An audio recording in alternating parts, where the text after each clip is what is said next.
কুয়াশা ভালোই। সকাল সকাল স্নান করলাম।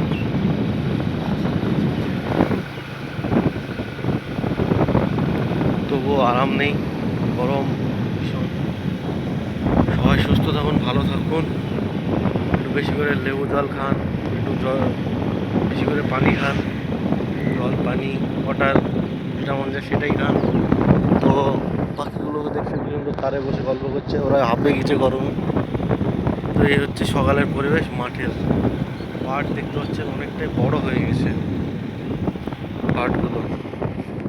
ওই যারা চাষি, তারা এত কষ্টের ফসলের দাম না পায়, তারা তো দেশে অভাব লাগবে, তাই না? আমাদের তো কৃষি প্রধান দেশ।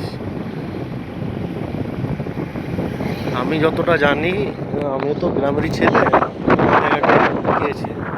আমার নিজের অভিজ্ঞতা থেকে বলতে পারি যে পাটের কাজটা সবথেকে কঠিন কাজ। এই গরমে পাটের জমি লেড়ানোটা অনেকটাই কঠিন। ভেতরে গরম, কোনো হাওয়া যায় না, গরম ধরে যায়। মানুষ সকাল সকাল আসে, বেশি বেলা হলে